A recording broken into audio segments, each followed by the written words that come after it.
الو خشكم انت ايش مشكله هبو؟ لا بس قصدي من وهالشيء منه بتجيني تأسيت أصير بو فريقين ها؟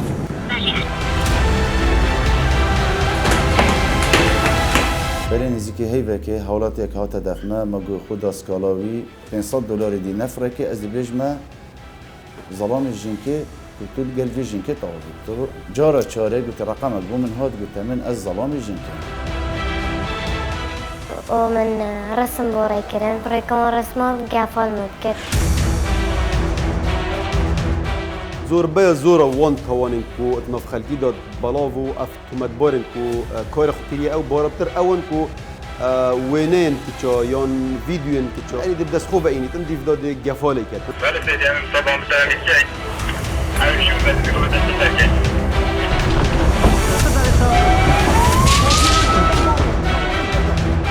من خو قالوا 3 شخص 4 شخص دايي بيسليت كرن الان حاله باشی حاله دار الفيري او كسي افتوانه انجام داي ابي توانبار فعلي مشاكل عالی حتی ناف بیناوی و کسی کاری تو داد درست بون اگر انجام دانا اوی کاری اوی کری درجه مالتا چه تشتمي که؟ اف تلفونات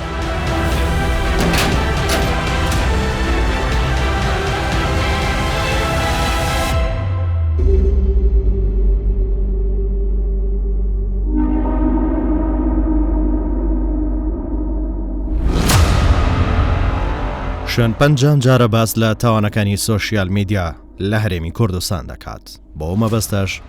دەچینە شاری دهۆک و چیرۆکی تاوانێکی خێزەونی ڕاستەقینی سۆشیال میدیا باز دەکەین کە باوە پێ نەکراوە یەکێکە لە مەترسیدارترین تاوانەکانی سۆشیال میدیا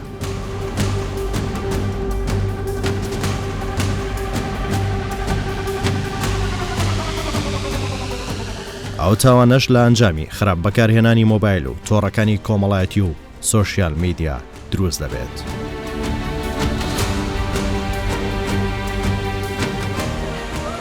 ئەوام ڕازانەش هۆکارن بۆ زۆربوون و زیادبوونی تاوان.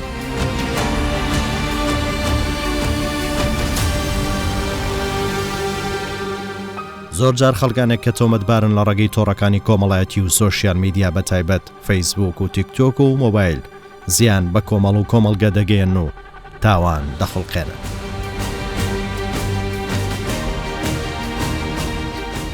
شوێنپەنجە لەو بەرنامە بە دەداچوون بۆ ئەو کێش و گرفتانە دەکات کە زۆر جار تاوانی قێزەونی لێ دروست دەبێت.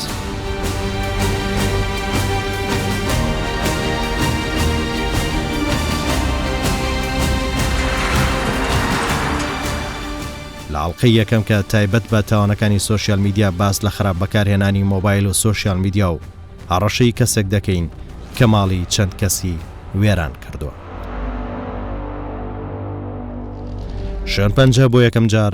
باس لە یەکێک لە دیارترین و مەترسیدارترین تاوانەکانی تۆڕەکانی پەیوەندی و سۆشیال میدیا دەکات. تاوانێکی قێزەون و تا ڕادەیەک بەزمەساتیش. چیرۆکی ئەو تاوانە لە شاری دهۆکی ڕەنگینە. بۆ گێڕانەوەی ئەو ڕوودا و ئەو تاوانە دەچینە بەڕێوەبەرایەتی پۆلیسی پارێزگای دهۆک. لێرە گوتەبێژی پۆلیسی دهۆک دەبینین. هەر دەمێ موبایل یان ئامírên پەیوەندی بشێوەکی گشتی و سۆشیال میدیا بتایبەتی و ئەنتەرنێت خەلەت بهێتە بکارئینان لێرت بیتە تاوان و دیفیاسای دێ هێتە سزەدان. پەیوەندی بە کوردستان سوچوار و شوێنپەنجە دەکرێت لە دەزگیرکردنی تۆمەتبارێک کە ڕۆڵی 4 کەسی بینیوە لە کاتی ئەنجامدانی تاوانێک دژ بە چەند هاوڵاتیەک. دەمانوێت بچینە بەشی پۆلیسی نێشتنی تاوانی دهۆک. لە ڕێگا ئافرەتێک پەیوەندی بە ئەفسەری پۆلیسی دهۆک مقەدەم هێمن دەکات کە تووشی ڕووداوێک بوو باهۆی پەیوەندی هەڤاڵینی لەگەڵ کوڕێک هەڕەشەی بڵاوکردنەوەی ڤیدیۆی لێ دەکرێت. الو الو خشكم انت ايش مشكله هبو؟ والله تصوير بوفري تليفون وهذا سمعت نفسي تعبتك رجاله شنكويو هينوتي جبت أشحال من الكردستان هينتير وقتر بس يجي تصوير وتشبروا في وقت الهم وتصوير تمون يتشنكول شو ندفع أصلا شمون الجريدات يعني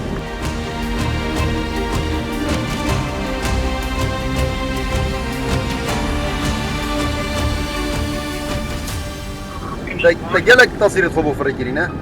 لا بس بصير منو هالشيء منو بتجي يعني ست تصير بو فريكينا بس ويكون دائما تفوضي بيجي قد يجي خالو منو كجا خالاتو من جالي ومادام وريكا حكمتي جرتبر ومادام وريكا بوليس ودادجه جرتبر ان شاء الله دهتا چاره سرکرنو دي جيدا سزای خو او کسی افتوانا انجام دای و او کسی کو وين خلقی دفخو خزن کتو برات کتو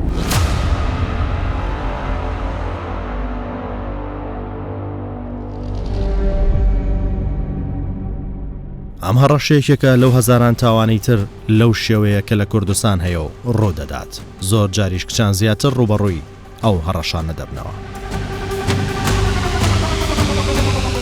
ئیدی چیرۆکی تۆمەتبارێک دەگێڕینەوە کە هەڕەشەی لە خێزانێک کردووە. ڕاستی ڕووداوی هەڕەشەکردنەکە نیشان دەدەین تا ساتی دەستگیرکردنی.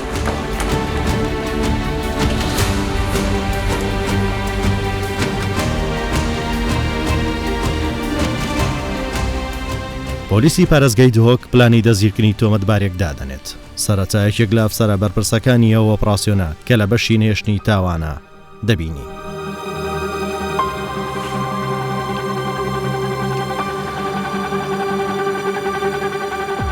بەرێ نزیکی هەیڤێکێ هەوڵاتێک هاتە دەفنە مەگۆخۆ دەستکاڵاوی و پشتی مەگۆخۆ دەستکاڵاوی دیار بوو و شەخصێک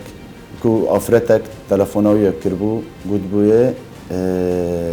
ئەس فلان کەسم زەڵامە میژی ئەس حەزکەم تو هاریکاریەم کرد ئەس طبعاً زەڵام ژینکە ناتنیاسی دەنکە ژینکێ بوو زەڵام ژی گوی خۆ دابووە گوتی ئەزی کەتیمە مشکلەکێ ئێکی خودانی کارتی سێ وەرەقەی سەر من دەینن هەکە ئەز نەدەمێ دەبێشتە زەڵامی من کابراژی خۆش باوەریە ئەما گوتی براز دی هاریکاریەتەکەم ئەما بۆ خود دێ هۆسە دی هاریکاریەتەکەم کابراژی چوو بوو گوتە ژینکە ئەس دێ سێ وەرەقە دەمەفتە خۆش وێ مشکلە خلاص کرد. ئەوان بە دۆداچوون و لێکۆڵینەوە لە سکاڵای دادخوازێک دەکەن کە ژیانی نەمەترسیدایەوە ڕەشەی لێکراوە. گەر داوای تۆمەتبارەکە جێبەجێ نەکات کە پارەیەکی زۆرە ئەوە سومعەی دەبات. کابراژ گوتبی چاو گوتە تەحویلکەم گوتێ بۆ من داخلی کارتە فاست پێی داخلکە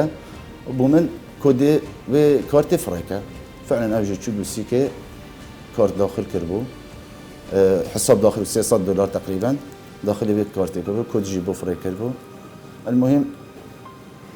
موضوع بيدان بو قلت رجع باشتر شخصك تلفونام كر خداني كارتي بو قلت من تو $500 دي نفرك از بيجما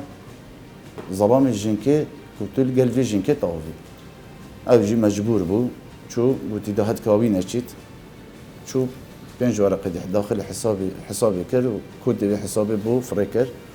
بيشتينجي قلت بروجا كي قلت كابرا قلت تلفونك بو من هات قلت حوالي جنكي على اساس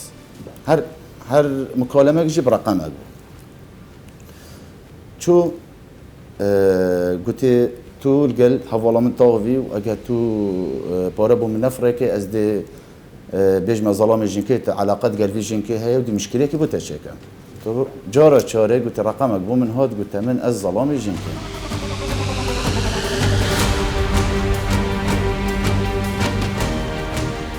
قلت تو شاور قال خزانه من طاوي از الشكايات التكم تا خيانات القلب مكريه وتا علاقات قال بابا والله من قلت من ش علاقه قالنينا هما بس مجرد من يوم هاري كاريبو المهم قلت من تو ورا ندايف من قلت نفس الطريقه من بورا داخل كده حسابي من بوفريك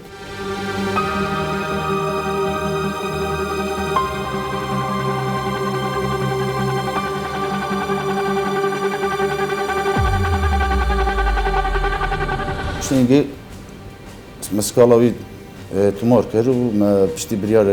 حاكمي فكوليني بشتي ما متابعه في شخصي كر ام قشنا متهمك وهولاتيكا القضاء مولوي بشتي هنجي ما فازك تشيل كر قال مكافحة الشيخان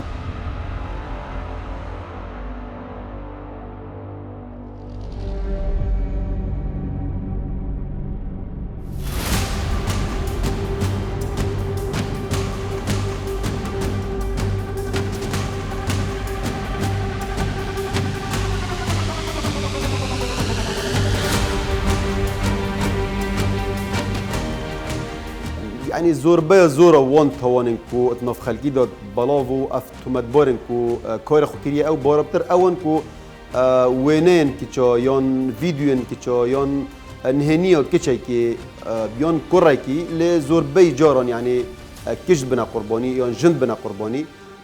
يعني دي بدس خوفه اينيتن ديف داد جفالي كتن يعني زوربه زورا توانن اف توانن والدي فيوسا يعني دمتو بدا سيرا كيتشاكي يون جنكي يون هر كساكي تو وينيكي وان بلاوكي بيتا توانو والدي فيوسا خراب كورنانا موبايلي اجراءات هنا ورقتن والدي طيبات البند دو يا ساج مارشش يا سال 2008 و يا ساج طيبته وماده دو دا تيرو تسالي بحث لكيريا يعني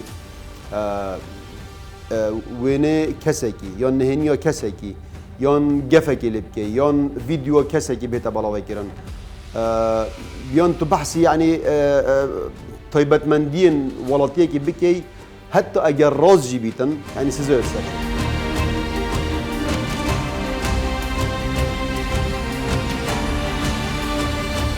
گزبک رو متهم ها ربی هیچ جدیدی کرد دوی شون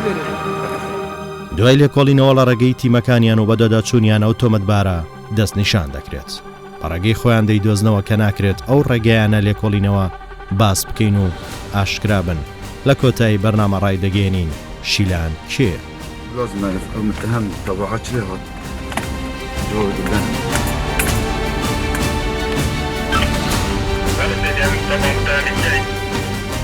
شیلان داڕێژەری پلانەکەی و بۆ ڕووداندنەوەی خەڵک لە ئۆپراسیۆنە شێزەکانی پۆلیس دەیانەوێت شیلان دەستگیر بکەن.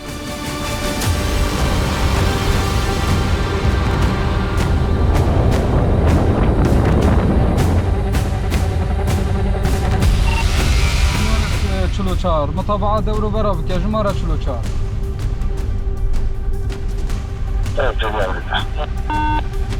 سيو بنش توجي الله ساري مطابعة دورو برا بك جمارة سيو بنش سيو بنش جواجر سيدي سيو بنش جواجر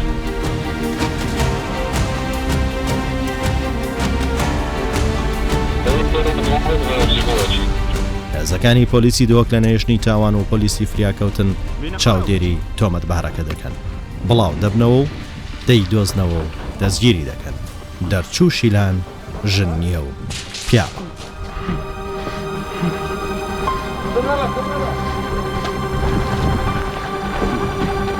شوێن پەنجە چەند گرتێکی و ڕووداوی لە هەمان کات دەبارەی دەزیرکردنەکەی وێ نەگرتوێتەوە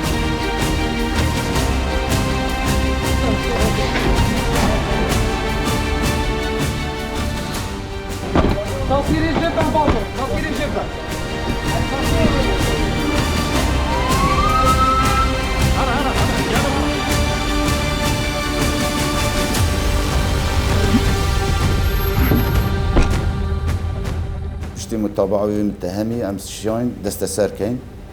وما إنا دهوكي مذكورين قال دست بيكر كديار بو أف شخصة شار دورة راد بو دورة جنكي هر أو بو كشتيك دورة خداني كارتي هر أو بو دورة دزگيري جنكي هر أو بو ودورة ظلام جنكي هر أو بو وأف متهمة خدان رابردوها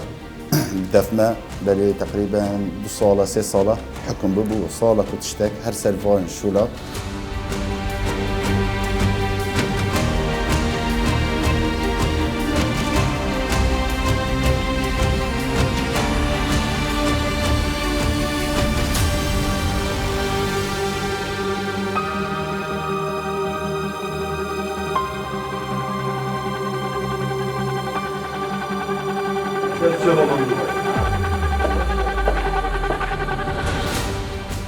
پلیس نهلان قلنا هبوره نویسینگها خبات النظار که تومت بارک دستر کریه که کارو پیشه خو کربو بسردا برنا ولاتیان نوکه دا دستر کریه و ده دان پدانوی با هوای نهجا دینه دیار کرن که اوی چا ولاتی بسردا برن چا یعنی چند رولا راد بو حتی که شیا توانت خو به انجام بدتن اجبر وی چندی یعنی پیتویه او کسی که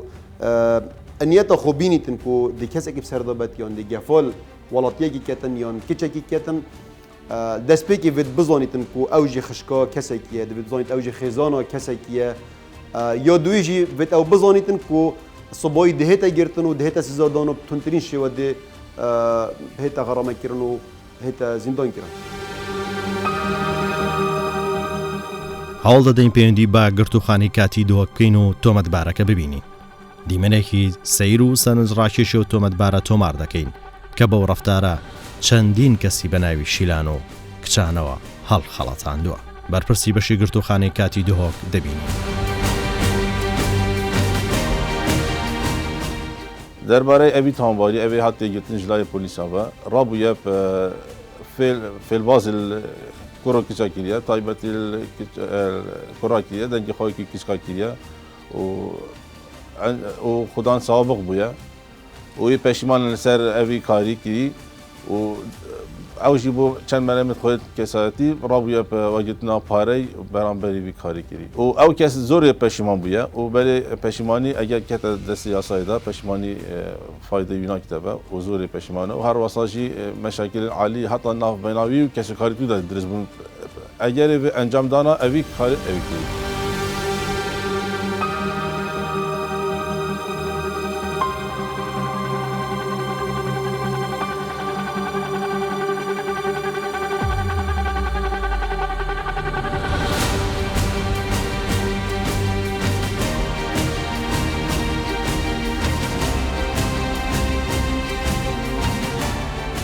لێرە تۆمەتبار چیرۆکی تاوانەکەی بۆ شوێن پەنجە دەگێڕێتەوە.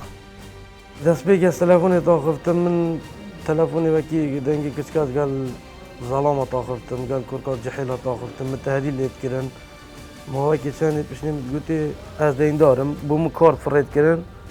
من داوا پارە لێتکرد مەبلەغێکی گەلک پارە بووم فڕێتکردن کار بووم فڕێتکردن هەمیشەوەیکە بوومت کرد وەختی متەهدی لێتکردن بووم گەلەتش یعنی من نەچارد کرد gelek kesa pare nebîn da bû çî tên ketin da pare bûn gelek kesa tiştê navmalê bû min firut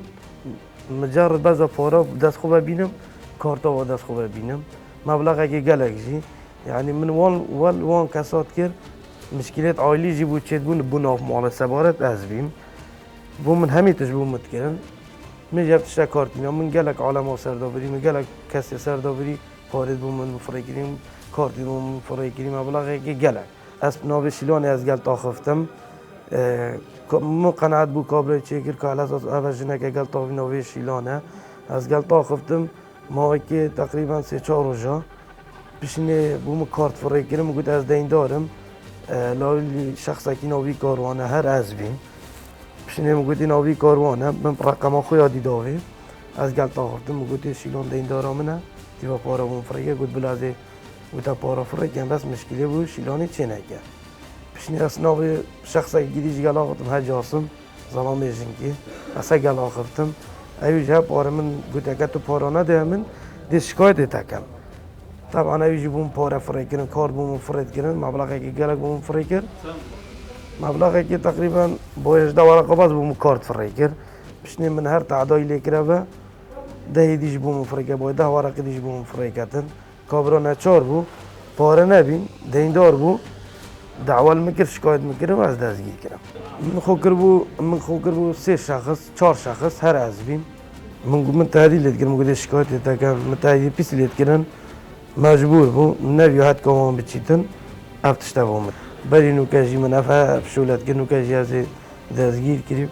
دست پلیس داد. خوکر بو 4 دور از 4 دوره گل تاخفتم 4 نوی 4 شخص هر از بیم جی نوی 4 دوره از گل تاخفتم نوی کاروان از گل تاخفتم نوی شیلان از گل تاخفتم نوی جاسم از گل تاخفتم و اسم نوی خوشی گل تاخفتم نوی کشکیجی از گل تاخفتم و پیشنی مو گویی کاروان حواله من هر از بیم و نوی جاسم جی مو گویی هم میری من از گل تاخفتم و نوی شیلان جی از گل تاخفتم برای طریق 4 نفر هر از بیم من افتشته گلی کابره کارینا. الو حاله باشی حالی دار چت کی چنو کی دلکی بی بی تلفنامت کی برای که پلیس اندوک پیک و از یاد مگردن برای که هر دو پلیس اندوک و شیخان پیک و از روانی اردوک جیگریم و از نوکه پشیمانم که افشندم نگیری از غلطم مالا خوش دمر کرد مجی خود دمر کرد یعنی بلا کس جاف من نکردم بیشولی نکردم از گلکی پشیمانم که من افتش نکریم من افتش بسری عالمینیم چون که من ظلم که مزن کردیم خدر که مزن یا عالمی کردیم و از گلکی پشیمانم سبب چندی است کم الو حاله باشی حالی ده چت که چنو که بلکی بی تلفن آمد که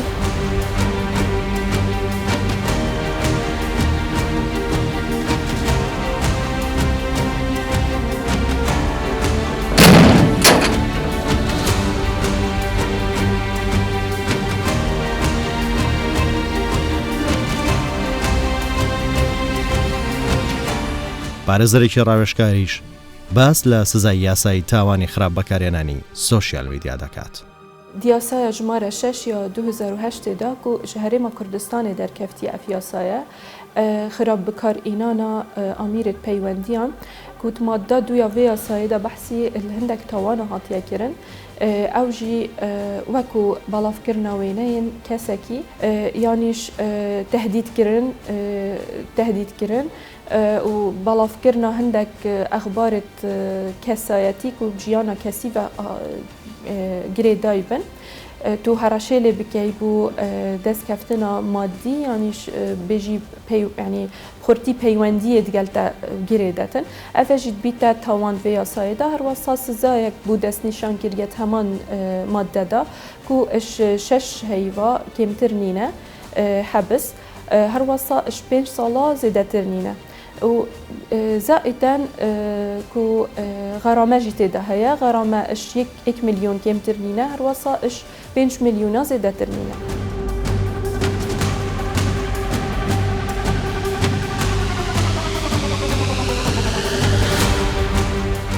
کچێکی قوربانی تاوانەکانی سۆشیال میدیا بۆ شوێن پەنجە و چیرۆکی دەستدرێژی ئەو هەڕەشانی لی کراوە باس دەکات. ئەڤۆ من علاقەتە گەل شخصێکی هەبی مەگەل ئاخف پەیوەندی هاتن گرێدان و ئاخفتنە بەردەوام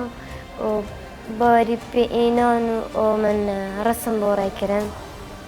پشتیوان رسمانشی یعنی هدی هم نزدیکی کدو بین بورین آدمی و خراب کار اینا سوشیال میدیا اوی کوریب در فد زانی برای کمان رسمان گفال مد کرد و شوان گفاشی یعنی گلک چا بجمعنی نفس آخلم جارێکی دووس یعنی گەلێک ئاجامت بی بۆ من ناخواش بێت کاتم زۆرۆفت تەرز داوێت ناخواش ها هەر هەردەم هزرم سەر هەندێ بی ڕابط ڕسممە بەڵاف کرد مشکلە بۆ من چێبن ئایلی خاص ناوجیواکێ مەدا ئەگەر مەشاکلێت تۆسە بەر بەڵاف بن سەر ئافرەتی گران سەر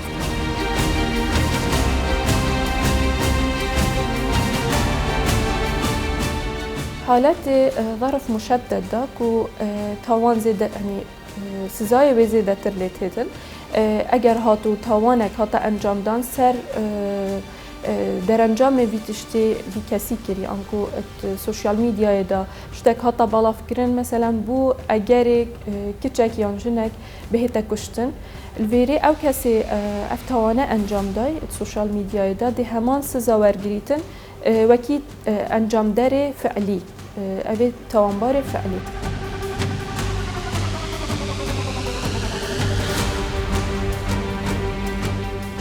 بۆ هۆشیارکردنەوەی هاوڵاتیان بە تایبەت ئافرەتان و پاراستنیان لە مەدرسیەکانی سۆشیال میدیا شوێن پەنجە بۆ یەکەم جار هەوڵەکانی پۆلیسی پارێزگای دهۆک نیشان دەدات دەچینە نێو ناوەندەکانی خوێندن و قوتابیان دەبینی ئامۆژگاریان دەکەن و هۆشیاریان دەکەنەوە ئەبدەمەوە بۆش فەرزانی و ئەم چەند ڕێنمە و ئەمۆژگاری و پێشکەشی وە بکەین داکو ئەم هەمیت پاراستی بن اش خرابکارینانا وان تورن جواکی و داکو نبینه نیچیرا وان کسین کار و پیشه خوکریه بسر دابرا کچو جنین خلکی درگه مولما درگه مولت ماید نوکه و بطایبت یتوید کچان یعنی اف تلفونه اگر درگه مولتای گرتی بو و کسی که حول دا سر درگه رابطه جوروه یان پنجر که رابطه جوروه یان درگه بشکری بیت جوروه باش اول سرمایه ام بگیرین و ام تونترین شیوه سزا بدهید ئەوانەی ڕۆبەڕووی هەڕەشەی سۆشیال میدیا ببنەوە ئامۆژگاریان دەکەن و چارەسەری کێشەکانیان دەکەن. پێدەویە ئەم خودیرکە هیچە ماترسیان سوشیال میدیایە.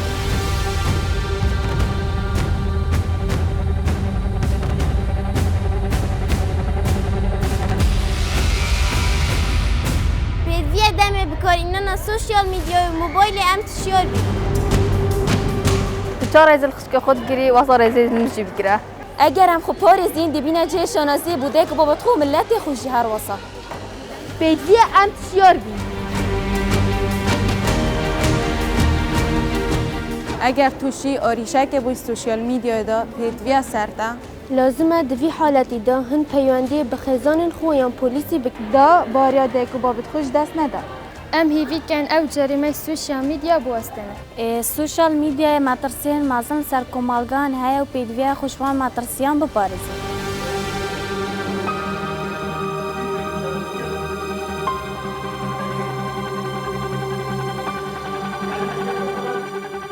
مدبت ام بيجنا ولطيت خو كو روجانا بوليس اركي دانا بوليسين بنجهم بوليسين نهدانا گناه باريا كو بردوم اركي دانا و جلك تومت بار گرتينا سر خرط برنانا سوشيال ميديا و كو ياديار ما بورا گهاندن داينا ديار كيرن كو اعترافات و دان بيدانن وان بردام هاتينا نمايش كيرن بولاتيان سبب الرئيسي هات ما بوفيري او ام وهشيار هرچند زوربه و الحمد لله تشيارن بس مدویتن هشیارتر لبن مدویتن چوبتو وکیری تر بن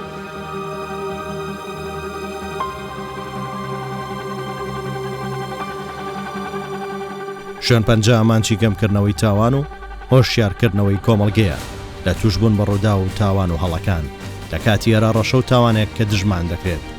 دەبێت پەنا بۆ یاسا ببین و بیر لە تاوان نەکەینەوە.